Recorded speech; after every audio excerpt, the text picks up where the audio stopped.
the execution of how the buying journey happens is obviously more digital in most industries, right? There's so much information available digitally now that the salesperson is required for less of it. So 75 to 80% of that process is now quote unquote marketing driven. And then the final home run happens in the 25% with sales. But the buyer journey is not necessarily what the buyer does, but what they think.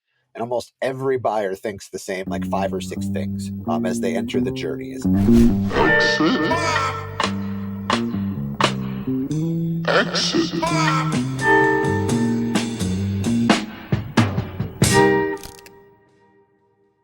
So you were just telling me something interesting. You said you just got back from what some people would call a kickoff, but you actually called it a CSQ. Can you explain that? Yeah. So, I mean, I generally lean in the direction of doing things different than how most do them. And I think the term kickoff has kind of gotten cliche over the years.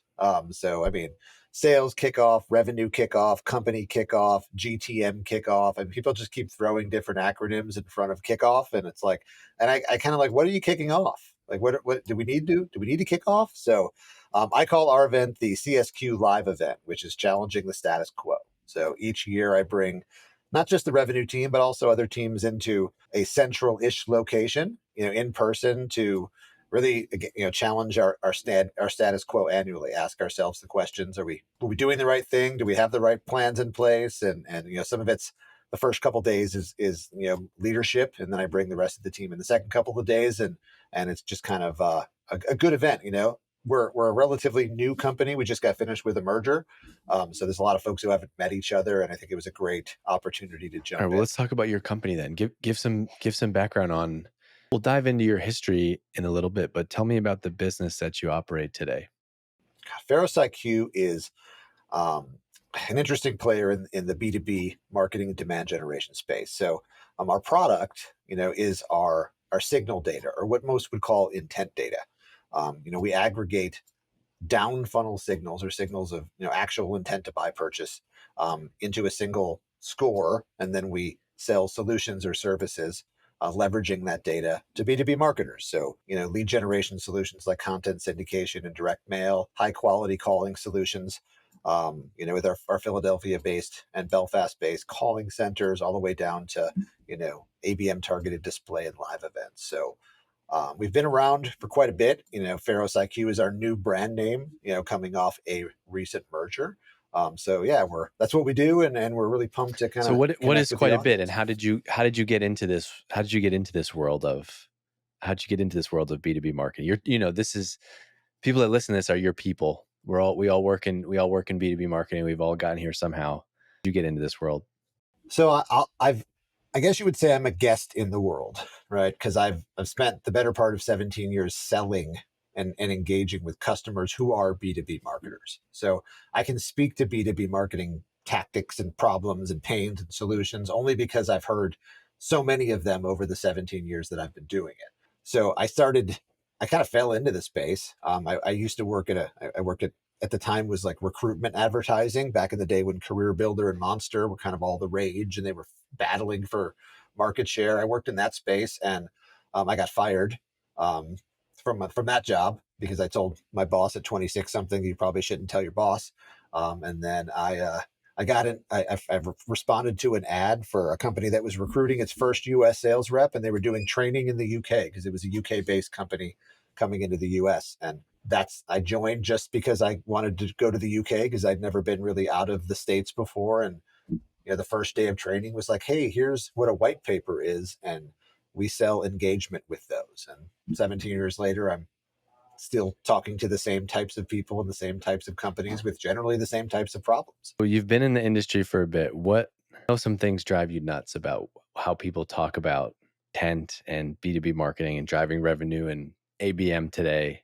It's not change, or what do you see people get wrong, or fall victim to when you see people writing about particular topics on LinkedIn, or certain thought leaders sharing different strategies? I know some of that stuff gets you fired up, so I want to tap into that a little bit and into the tactics a little bit for folks. Oh man, I mean, there's a lot that gets me fired up from the quote unquote influencer space, if you will, right? The constant just massive emergence of buzzwords, right? I mean, what was ABM is now go to market, right? So I think everybody in the planet is now plopping GTM in front of what was It's just the ABM, whole right? thing. Now it's just the whole thing. So Soon it's just going to be business. yeah, yeah, it's just going to No, we'll be come back. marketing, That's the next wave. right? The next wave is going to come full. It's going to come full circle, and we'll Yeah. just call it marketing again. My biggest pet peeve is those who speak to strategies as as the problem or the solution, right? Um, I found that any strategy executed flawlessly can do damage in B2B marketing or sales, right? And any strategy executed poorly can be terrible, right? Like, so there's the constant barrage of cold calling is dead.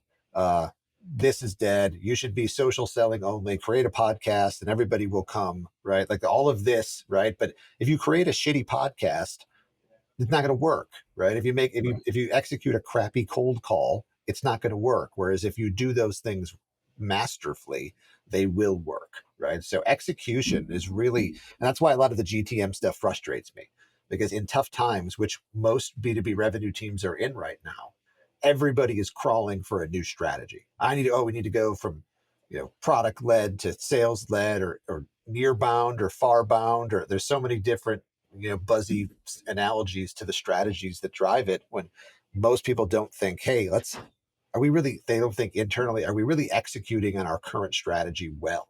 And let's check that box before we start talking Yeah, I've about been new thinking about this a lot strategies to jump lately, into.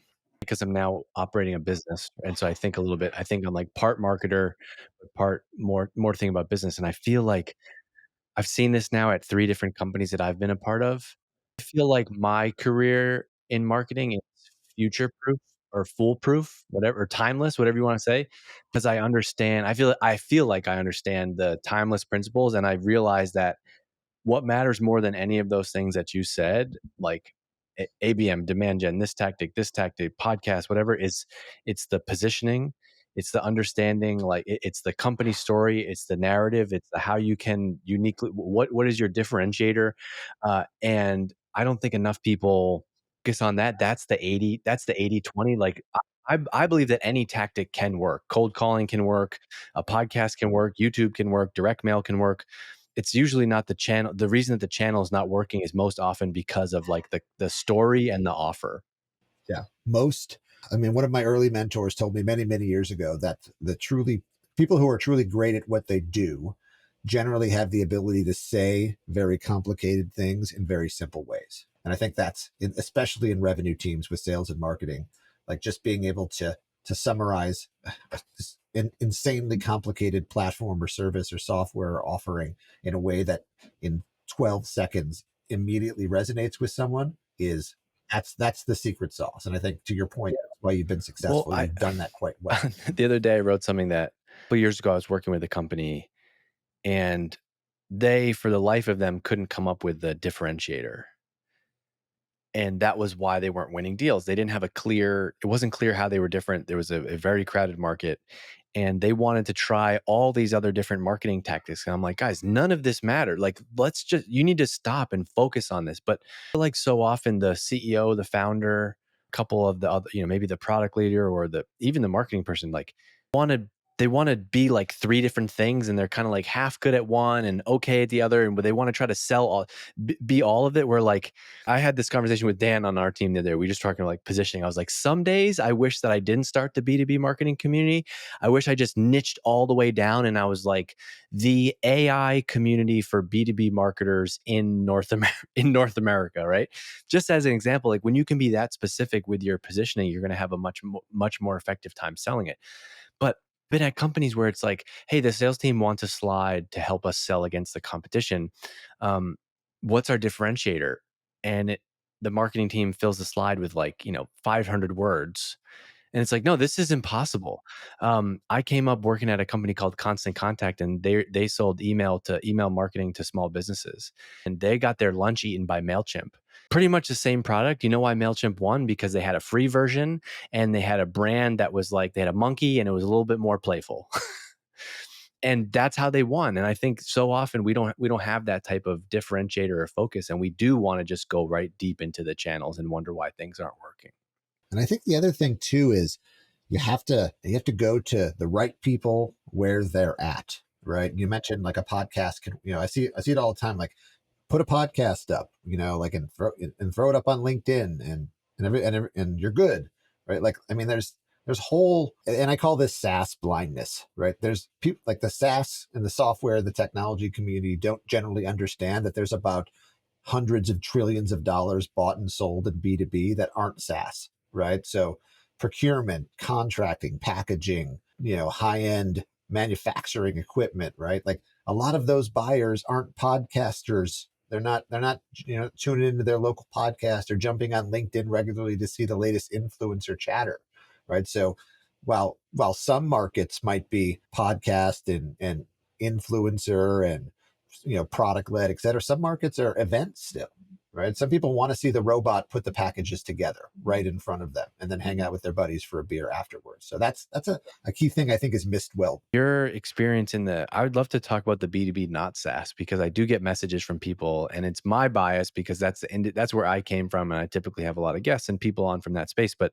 I'd love to talk about marketing to B2B not SaaS. If you have some stuff we can riff on in that bucket. Like, yeah, it's a really crazy. I mean, usually it's interesting because they have the same problems and solutions, but like they're usually about 4 to 5 years behind, right? Like I have a close friend of mine who sells in the packaging space, and she works for a $320 million packaging company. They have 200 plus sellers, and she's a seven figure earner. She's a multi seven figure seller, and she manages her day on an Excel spreadsheet. Right, her contacts, her CRM is an Excel spreadsheet, and then they all upload their Excel spreadsheets to a master Excel spreadsheet, and that is how they forecast.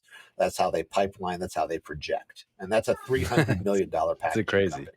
So like people are like, oh, well, you need intent. Like I mean, those guys just need a something, So like there's all of and so like there's so much, and most of it's on the road, a lot of it's field, a lot of it's in person, and again for them it's just about going to where their buyer is, right? And sometimes their buyer is in their own warehouse, right? That's their marketing team, is putting on road shows where they take their packaging robots to the customer and put them in their own environment and let them see them and act. So like it's a very different play, but I think they're other industries are very much following technology and SaaS, which they usually do. You're starting to see a lot more content being put out, a lot more video, a lot more digital type trends, and less big event spend and marketing. So, I mean, it's exciting for me, given that what Pharos does, it allows us to kind of jump in and in a lot of cases help non-tech companies, jump into, or even very niche tech companies, right? I just had a very large quote go out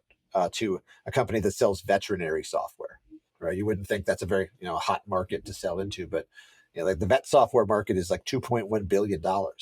It's really competitive, and there's hundreds of thousands of vets globally that buy and interact with software. So little things like that I find fascinating. I think you could reach the vet tech community with a podcast, and I'm sure some of them are on LinkedIn, but I think to your point, that's not going to be the majority. That world of B2B, is it all mostly in person? Is it the way you influence them? Is there's a once a year, there's a big event that some of those people go to? There's maybe one or two websites or magazines that people read. There's one or two meetups. Is that the world? How do you influence buying in those communities? I think it is.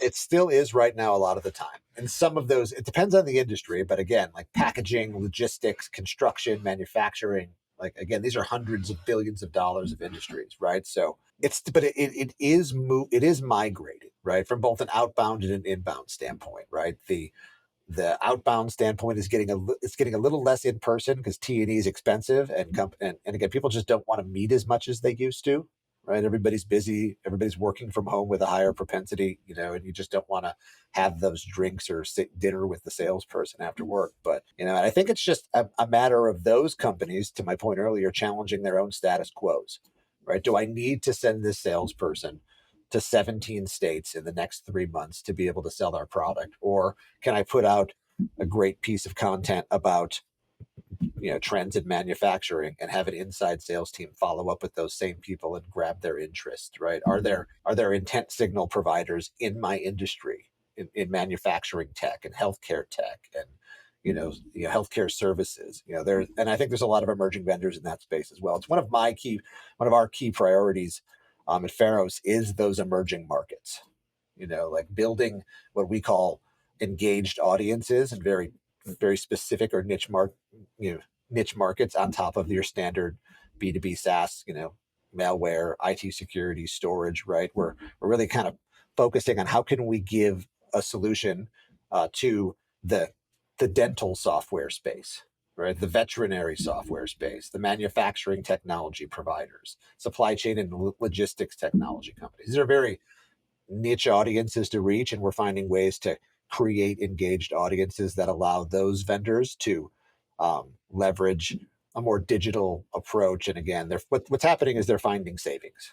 They're finding cost savings because the in-person, the big events, the T&E, it adds up and it becomes massively expensive. So if they can cut those costs by even 20%, they're adding hundreds of thousands to the profitability line item. Advice is not start a podcast, but in the B2B non SaaS industries, there is a shift of trying to move some of this buying online, at least.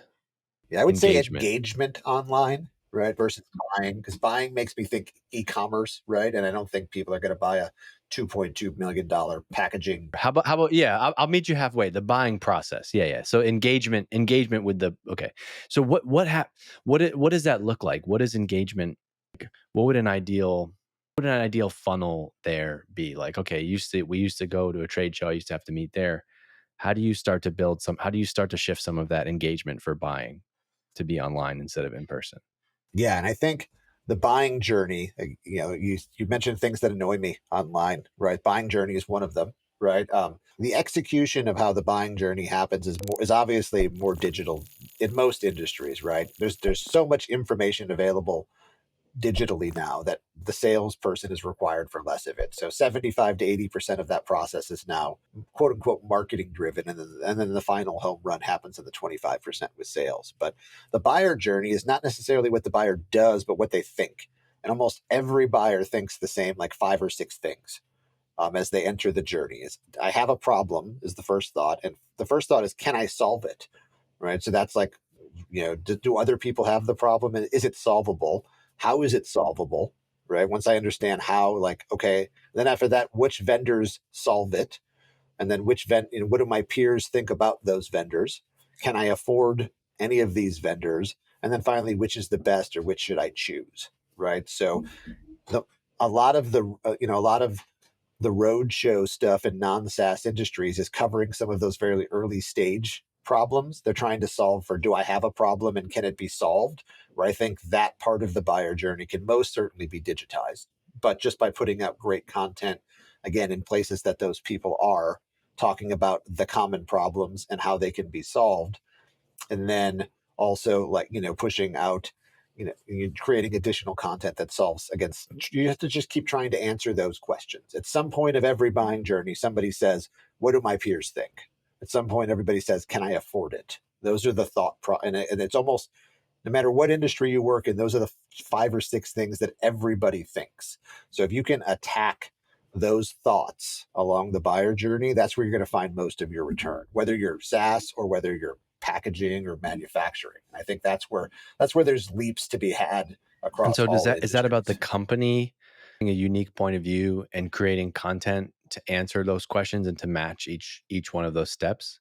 I think it's a little bit of everything, right? I mean, I think the leadership of the company has to have kind of a unique presence as well. So you'll usually find that most of the leaders in any industry have a someone at their company who is either well respected or who's known as a very knowledgeable or influential person in that space. They've either done it for a really really long time, or they just built something unique or see things differently. And I think that person doesn't have to be on social media or LinkedIn, but they could speak at a conference. They may do a podcast. There may be a magazine, to your point, that they could do an interview in. So I think part of it is not just about the company anymore, but also the people at the company. And a lot of digital tactics can be done non-digitally. It's just a matter of doing the same conceptual things, building, your own personal brand in the places that your buyer personas go. And some of those just might not be digital.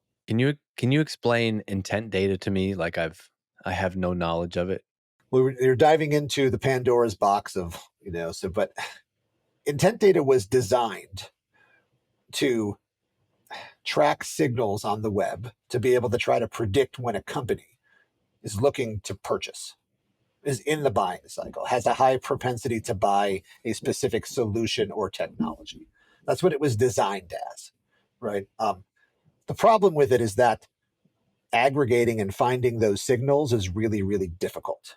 And those vendors who've built their businesses on intent data have now realized that the signals that they've been aggregating aren't generally strong enough to show Like actual what? intent to What's it? purchase. They're more What are some intent on the examples low. of that's not working anymore? Most of the intent data in the space is based on bid stream data, right? Um, which is data aggregated by tracking um, bids on programmatic ad platforms. Right. When you make a bid on a programmatic ad platform, and I can speak to this because there's a lot of B2B marketers on this, so it's a little bit in the trenches. But when you make a bid on a B2B programmatic platform, the publisher on the platform gives you a little snippet of what's on that page, right? And then you bid that, therefore you bid on it. And obviously, if you win the bid, you get your ad gets served on that page, and et cetera. But what happens is bid stream data collectors, where most of the intent in our space comes from, they build a programmatic platform and they bid half a cent on millions and millions of pages for the sole purpose of getting that snippet of information on it. So then they can look at consumption on quote unquote those pages. And then they use natural language processing to say, this company, ABC company, went on this page and this page was about HR software. So that's intent data to almost And all of the as space somebody who right now. doesn't know a lot about this, there's think of a handful of marketing red flags instantly, right? Which is like you just walk through kind of the almost like Eugene Schwartz's stages of awareness, but you kind of talked about before, like, do we have what is our problem? Does somebody know we exist? Like, you don't know why they got to that page. You don't know what else is on that page. They might not even be in the market to buy, but they happen to see that. And so the intent, it's almost like assuming that because somebody opened your email, that means they want to hear from you. Yeah. And it wasn't just that the pixel fired 62 times when they were scrolling through it. Right. So yeah, that is intent for there is a very small amount of providers who aggregate that bid stream data and sell it to dozens of different providers in the space who then market it as their Don't intent. even know specifically who, you just know that somebody from that company looked at something like that.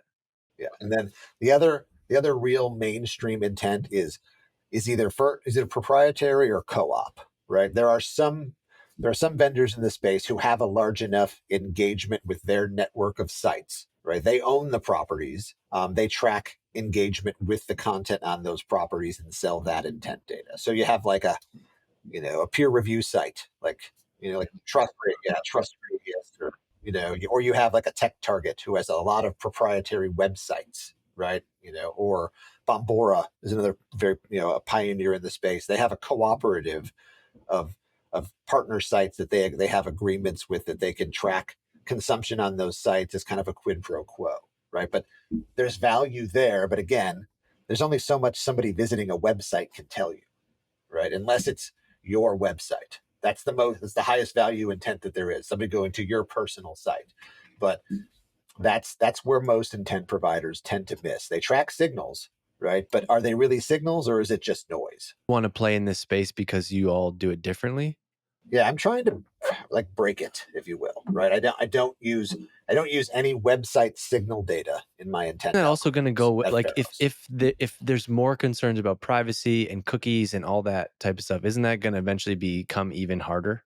It will, bitstream data has been under the watchful eye of many for many years, right? And whether it's going to stick and whether it's will the DSPs who are running the bidding platforms start preventing those folks from bidding millions and millions of 1 cent bids so they could track, right? Like, because really what they're doing is they're, excuse my French, they're ass-arounding a bidding platform to collect data from somebody else's systems, right? It's kind of a, and again, it's good to get a whole lot of data, right? It's great for a lot of information. That's why you'll see some vendors who are like 1.1 trillion signals a month, right? It's just a whole lot of noise. But again, if the trade desk or other popular DSPs started saying, hey, we're going to block these 1 cent bids, this high volume of 1 cent bids, these people have no intention of actually bidding on these sites and placing programmatic. They're just collecting data. It could shut down half of the intent industry, quote unquote, because that's the key to the kingdom, right? Because once if you can't place the bid that lets you collect the information that tracks the quote unquote intent, then you can't track the intent. So it really falls in I mean, could it be regulated in data privacy and et cetera? But I think it falls into the owners of the platforms that run the bidding platforms that do the programmatic advertising. What's interesting about this new like intent data 2.0 or the wave that you want to be a part of? If that's the old way, what's the new? If you're what you just described is the old way, what's the new way? It's not the amount of signals ingested; it's the type of signal, right? And we spoke earlier about those thoughts that people have along the process, right? So those thoughts generally leave a trail in some form or fashion. When I think, can I afford this, right? Or how do I compare against what vendors are in the mix, or what do my peers think, right? So there are places or types of content that buyers will engage with that showcase a higher propensity to engage or a higher propensity to buy, right? So one of those is peer review sites, right? So again, anybody who visits a peer review site to look at a piece of software generally has what we found from our data about a 5x propensity to buy than just anyone else, right? There's a really direct correlation there. Engagement with certain types of content like case studies, comparison reports, pricing guides, right? These types of content allude to someone who is in a purchase mind flow. Can I afford this? How does this compare against other vendors? Who's the top 10?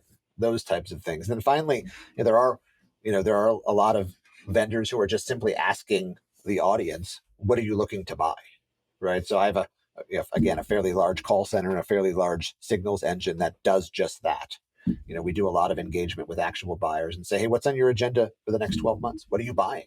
We track that data, categorize it, and add it as another signal from there. So actual buying signals. Creating this data through humans that are making phone calls. And sending emails and sending direct mails, right? And all of the content that we push out across our signals engine. We have a perpetual engine of basically email newsletters that goes out to targeted buyers, and it's AI driven. So if I send you my newsletter and you click on an article about X, it learns what your preferences are, and then it continues to send you relevant content each week until we start understanding when you're actively engaged and what you're actively engaged in. So, and again, you might read a white paper or a blog or an infographic, but my algorithms will not say that you have intent, right? But once you reach the point where you're engaging with a case study that I send you, or a comparison report, or a peer review site link, or something more hooky, then we start bundling you into the intent standpoint. So we focus really, again, it's the type of content you'll reach, not the volume. Most intent vendors are like, ABC company has ingested 1,700 web pages this month. Therefore, they must be interested. And again, the volume is not as relevant as the type of content that people engage with. Your company, or is Yeah, this related to the merger? Like, how long have? I'm assuming you can't just like start a company overnight and collect all this data and have enough budget to have a call center and build a massive email list. Where does this come from?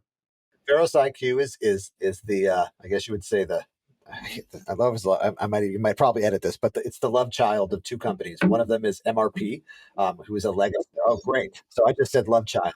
I'm sure my bosses will be pumped about that. No, so yeah, we are a combination of two companies that have been around for quite a bit. MRP, which is I don't want to say it. We've been around for about 18 years. Been in the call center space for many years, as far as driving HQL leads and email based leads, and then a company called Contention, which is the perpetual newsletter engine side of the house that drives a lot of that data. So combining all of those signals together has been, we obviously been working on the merger for quite some time, and it's one of those perfect storms where what we did really, really well complemented with what they did really, really well into a nice situation where we can kind of hit the ground, hit the market running with something that's truly different. B2B demand is one of the least innovative spaces that you could work in, right? Again, I've sold the same people the same general type of thing in some cases for 15 to 17 years. The good news is that it works. Tactically, what we sell works because people continue to buy it.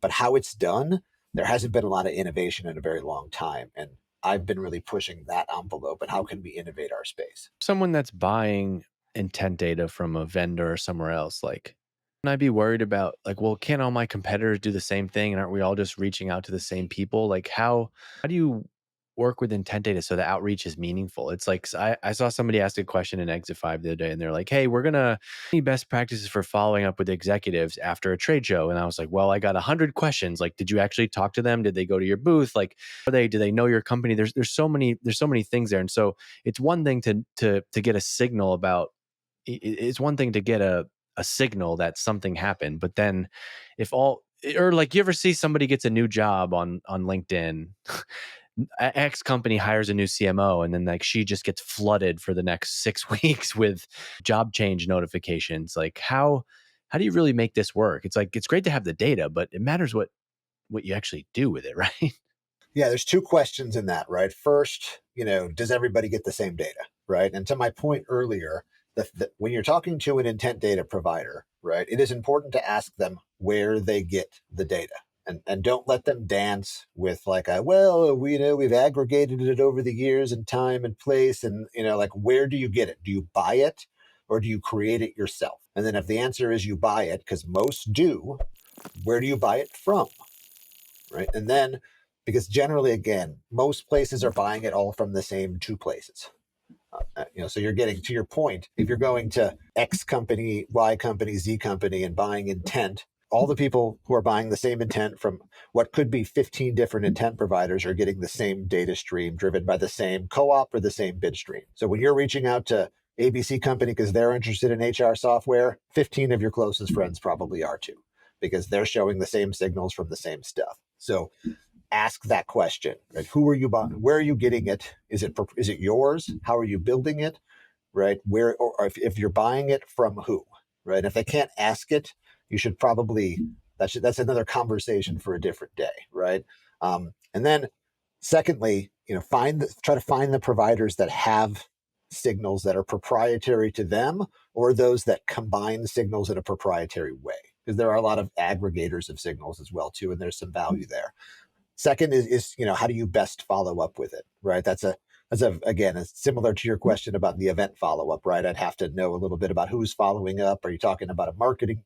Generally, I found that with most intent, because it's not very good intent, you're better taking those companies and putting them in a nice nurture flow, right? And tracking engagement with your personal communications until they score up to a point where they're ready for sales. If you actually find an intent provider that's driving actual signals, you can work with very targeted programs on direct mail or, outbound calling, right? To turn those people into meetings and opportunities at a faster clip, right? Like ideally you'd want to say, hey, I'm tracking that you're in market for HR software. And the person picks up the phone and says, oh yeah, I totally am.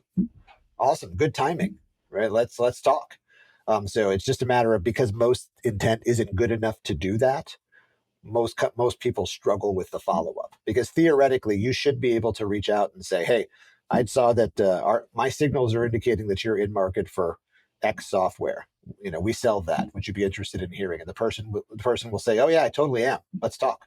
Like that's the goal. That's the promised land. And the only vendor who can do that right now is Google and Bing and basically your search place. That's why they're $3 trillion companies, and everybody else there's Google and there's search, and then there's everything else way down here. And I think what I'm trying to do is bridge that gap to the second best option. I think it's out there, but I think no one has challenged that for what is now the 17 years that I've been doing it. There's been that still gap between search and everything else. Talk about the merger and the rebrand just as a marketer. I want to do that in a minute. First, I want to talk about, just want to spend a couple minutes on ABM because whenever we talk about ABM, there's always a, okay, so what does that really mean? And you said something to me that I really liked, which is going back to basics with ABM. Um, ABM needs a revamp, going back to basics. No more expensive tools and tech, back to creative, targeted, and lower budget. I actually first heard of the term ABM. It wasn't even called ABM. It was in this book called The Ultimate Sales Machine by Chet Holmes. And he talked about your dream 100, having every business should have a dream list of 100 customers you want to sell to, and you should be targeting those customers specifically. And then when I got into a company where we were doing ABM, I'm like, this is kind of basically that, but there's a lot more nonsense. And then there's also a whole other angle of people that think ABM. Oh, so ABM, and this is because of vendors, I think, in the space, but ABM is display ads. Okay, so we're doing ABM, and so that means we're showing ads to target accounts. Um, what does this mean to you? How do we? What would you like to see? How do we bring ABM back to basics? No more expensive tools and tech. Back to creative, targeted, and lower budget. Yeah, I do. I mean, I do think that vendors created that. They did a hell of a job too, right? Like the vendors who were responsible for convincing the world that ABM was display advertising on a platform, like amazing wizardry, right? Because there was a whole market who thought, I have to do ABM. I'm going to call these two people, right? And I think that's it's kind of unraveling a smidge now, But ABM is to your point, right? Like it's identifying those X companies that have the highest propensity to buy your solution, right? Either in general or at a specific time, right? You're really hyper focused target ICP from a company and a buyer perspective standpoint, and then creatively going to get them, right? Like creatively standing out from the noise and the barrage of prospecting that they likely get from people who look or sound just like you. So like an ABM, like the best ABM is like, hey, 2 accounts a quarter: sales, marketing, customer experience, the executive team, and everybody gets together and just figures out like, how can we get a meeting with these 2 accounts because we know they're bigger than everyone else. Let's sit in a room and get creative. And I mean, I was reading an article about Spotify was trying to sell some people and they wrote songs, right, to some big brand advertisers, right? They actually wrote songs about the people, and they hooked like 7 of 10 meetings, right? Or sending someone a special thing, like that's ABM. But what happened is people did that and they saw a lot of success. They got 7 meetings, and then the executives, being the geniuses that we are, said, "Oh, let's scale that. Put gas on the fire, right?" And ABM, by the nature of what it isn't scalable. Like you can only be account based at a certain point to where it becomes not account based. Now you're just targeting I mean, I've had customers send me a like target account list with 610,000 companies on them. Like that can't be that targeted. That can't be account based at that point, right? And I think that's where it's broken. Account based marketing could be 2 people talking about how do we penetrate this account. One of them sales, one of them's marketing, and I'll send them a direct mail. You call them, right? We'll hit them at this trade show, all within this perfect to try to get them to hook. And I think that's where ABM is broken. What you just said, you think that would be that's the better way. It's the block and tackle. Like if it's Dave and Chris, and here's our 5 accounts we're trying to sell this quarter, what are we going to do to go get in front of them, right? That's not to say you can't do the other stuff. Like maybe air cover from display and digital certainly won't hurt, right? But I love this approach. I also this is my answer to some people. Sometimes people ask like, "Don't have any customers yet. What would you do?" I'm like, "This. What you just said is this. Like, you need to shrink this whole thing down and figure out like who are the 10 customers that you could sell to right now. Like, spend more time on creating the list, right? Identifying those 10 companies that you actually could sell to right now is going to be more important. Where I think a lot of people get a list of, to your point, thousands of accounts, blast them all with the same messages that they don't even know works yet, and expect that person going to go from a cold email to a sales call. No way.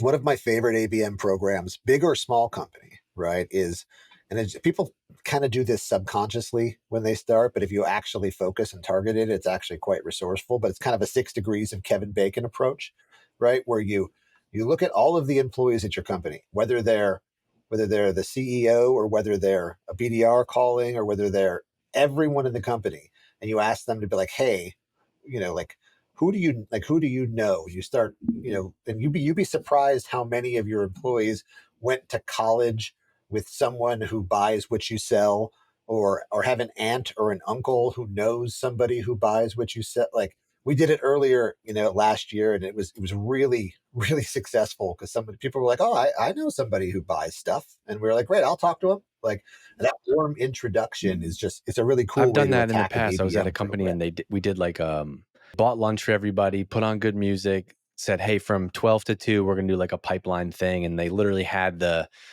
list of accounts up on a huge monitor, and everybody was like, "Do you know somebody?"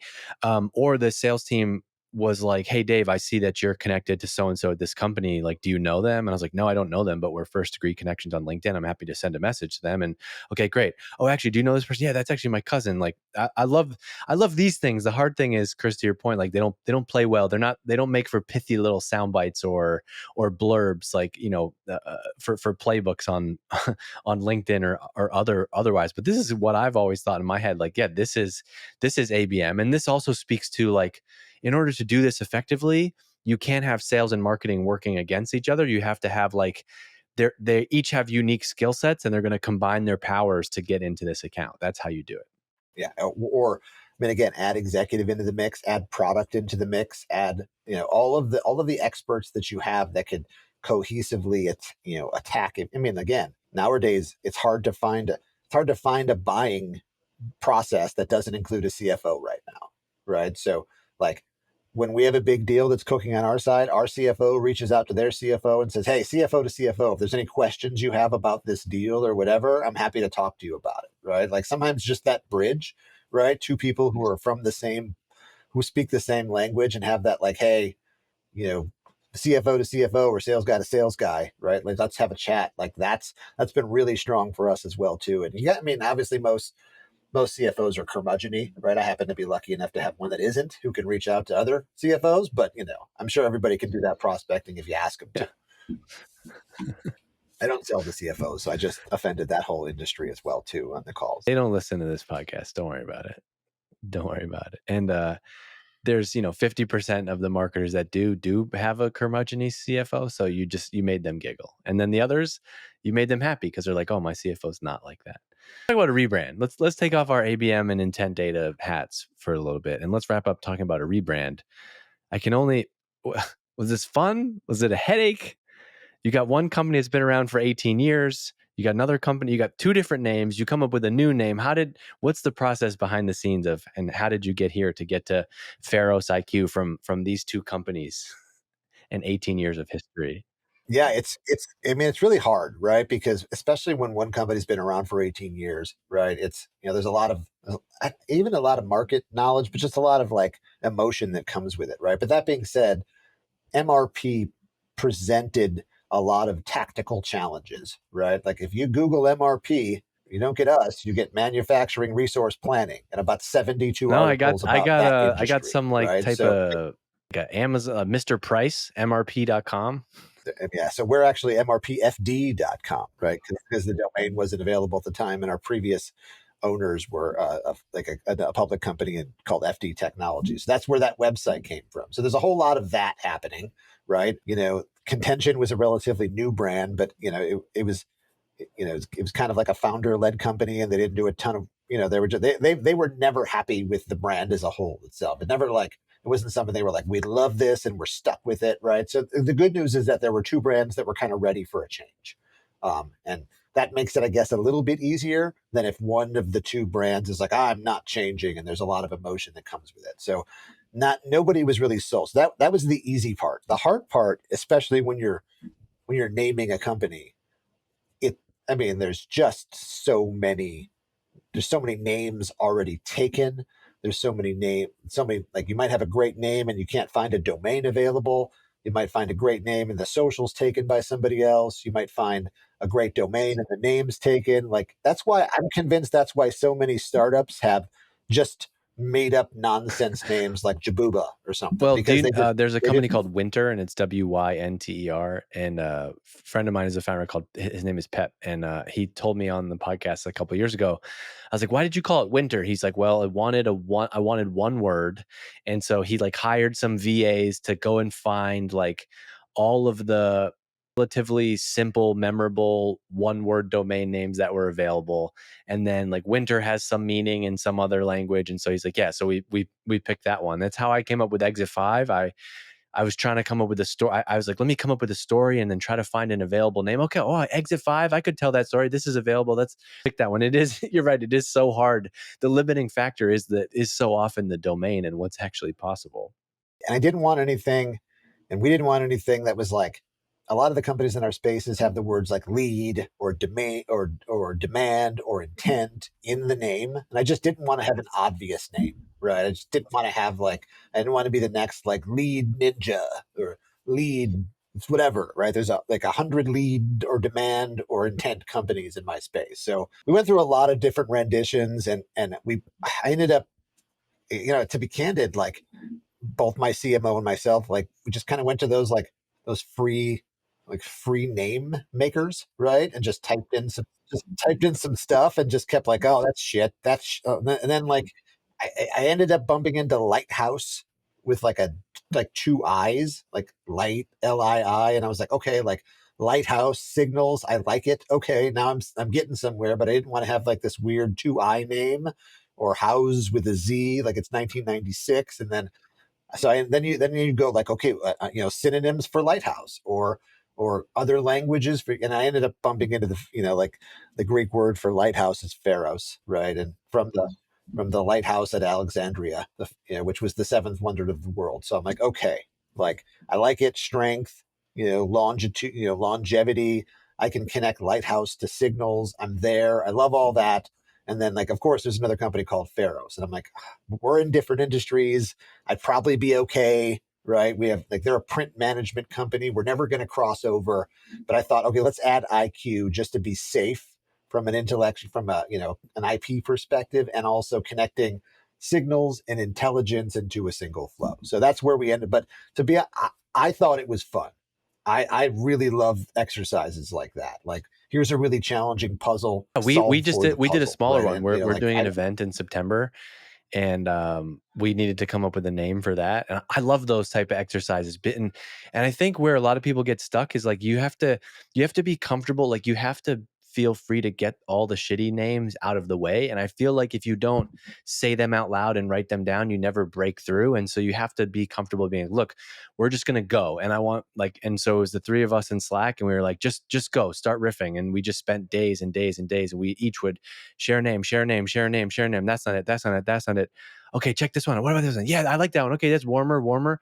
That part is fun, and I think it is cool to hear you say that, because even for a legitimate company with millions in revenue, like this is how it gets done. It's not always you hired some fancy agency, they did all these focus groups and stuff. You had a method, and you wanted to just do it, and you pick a name and you got to go, and now the brand is going to become what you make it, right? I think a lot of people obsess over the name before. I do believe sometimes you got to ship it and go, and then the brand is going to become what you make it after the fact. to my point earlier, execution over strategy, right? Like a crappy name with a really amazing story that people tell well, that they're passionate about, that they believe in, is going to outperform the sexy name that no one does that, right? So, like, I loved the process. My CMO has to do all of the other stuff, right? Like all of the, just the pain that, like, the webs, are we going to how are we going to migrate the websites? Are we going to, how are we going to build all that? How are we going to, migrate the emails over with tech, all of our collateral, all of our stuff, all of that, right? So obviously, I'm not as close in the loop on that part of it, right? But but it's really, I find it's been one of my most fun projects that I've done in my Not bad, not long bad for a career, if you sales will. guy. It's You just, did good. I know, right? Like, we No, get no. bad rap. All right. So we got to wrap. It's great to have you on. Great to chat more with you. I'm excited to follow your journey, and it's fun to have B2B I'm going to get messages about this because people have wanted, hey, finally somebody to talk about B2B non SaaS. There's a whole world out there that we don't cover, and I'm sorry for that. And it's great to have you. So, call to action for this podcast is, as you're listening right now, go to LinkedIn, find him. He's Christopher Rack. He looks much more. He's got the CEO look on LinkedIn. He brought his true self to the pod today, rightfully so, showing me the tats, showing me the flat brim hat, the Ricky Bobby 2024. I love all that. I'm glad to see that on LinkedIn. He's polished. That's my CFO has. I love that. That's true alignment right there. That's true alignment. So I have a podcast as well too called Beat It Boring. Feel free to check it out. Right. I know if anybody listening here is a podcast listener, each week I invite a B2B marketer on. We talk a little bit about marketing, but then I challenge them to tell me about a campaign or something that they've done over their career that's not boring, right? I found that most of my inspiration for ideas comes from listening to other people's ideas. So feel free to listen, or if you'd like to join the podcast, hit me up on LinkedIn as well. Talk about like a creative or cool campaign you've run, and maybe you can inspire another B2B marketer as well. Love that. So I love the name. I love the premise for that. So go connect with Chris on LinkedIn, send him a note, and maybe you'll get on that podcast to talk about something interesting you've done. Chris, rooting for you all. We'll continue to watch your journey. Appreciate you coming on and hanging out on the Exit 5 podcast, and I'll see you later.